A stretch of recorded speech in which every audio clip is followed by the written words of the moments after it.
ഇവിടെ ഒരാൾ കുളിച്ച് കുട്ടപ്പനായിട്ട് കിടപ്പുണ്ട്. കാരണം ഞങ്ങൾക്ക് രാത്രി 2 മണിക്ക് എണീച്ചൊന്ന് പെരുമ്പാവൂർ വരെ പോകണം. അങ്ങനെ എണീച്ചപ്പോൾ ഒരു 3 മണിയൊക്കെ കഴിഞ്ഞ് ഞങ്ങൾ നേരെ ഒരു 6 മണിയായപ്പോൾ പെരുമ്പാവൂർ എത്തിയിട്ടാ. അൻഷാൻ്റെ എന്തോ ഡ്രൈവിംഗ് ലൈസൻസിന്റെ കാര്യത്തിന് വേണ്ടിയിട്ടാണ് കേട്ടോ. ഞങ്ങളെ സൈഡിൽ ഫ്രൂട്ട്സ് ഒക്കെ തന്ന് ഇരുത്തിയിട്ട് ആള് പോയി കാര്യം കഴിഞ്ഞിട്ട് വേഗം വന്ന് ടെസ്റ്റും കാര്യങ്ങളൊക്കെ കഴിഞ്ഞ് ഒരു ഉച്ചയൊക്കെ ആയപ്പോഴത്തേക്ക് ആള് തിരിച്ചു വന്നു കേട്ടോ. അവിടെ നിന്ന് നേരെ വണ്ടി എടുത്ത് ഞങ്ങൾ ഏതെങ്കിലും ഒരു ഹോട്ടലിൽ കയറാമെന്ന് പറഞ്ഞ് പോവായിരുന്നു. നല്ല വിശപ്പുണ്ടായിരുന്നു. ടർക്കിഷ് മന്തിയിൽ കയറി അവർ മന്തിയും കഴിച്ച് ഞാൻ ഒരു ബിരിയാണിയും കഴിച്ച് ഇവിടം വരെ വന്നേല്ലേ എവിടെയെങ്കിലും ഒന്ന് കറങ്ങിയിട്ട് വന്ന് പറഞ്ഞ് ഞങ്ങൾ വേഗം ഫോട്ടോ വെച്ച് ബീച്ചിലോട്ട് വിട്ടു കേട്ടോ.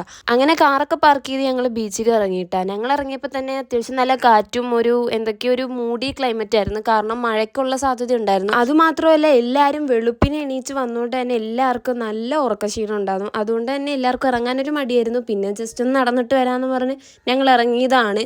അങ്ങനെ അവിടുന്ന് വേഗം കുറച്ചൊന്ന് കറങ്ങി അതേപോലെ തന്നെ റിട്ടേൺ വരുന്ന വഴി മഴയും പെയ്തു. മഴ ചാറി തുടങ്ങിയപ്പോൾ തന്നെ ഞങ്ങൾ കാറിലോട്ട് കയറി. ഞങ്ങൾ അങ്ങനെ വീട്ടിലോട്ട് പോയിട്ട്. അപ്പോൾ ഇത്രേ ഉള്ളൂ. ടാറ്റാ.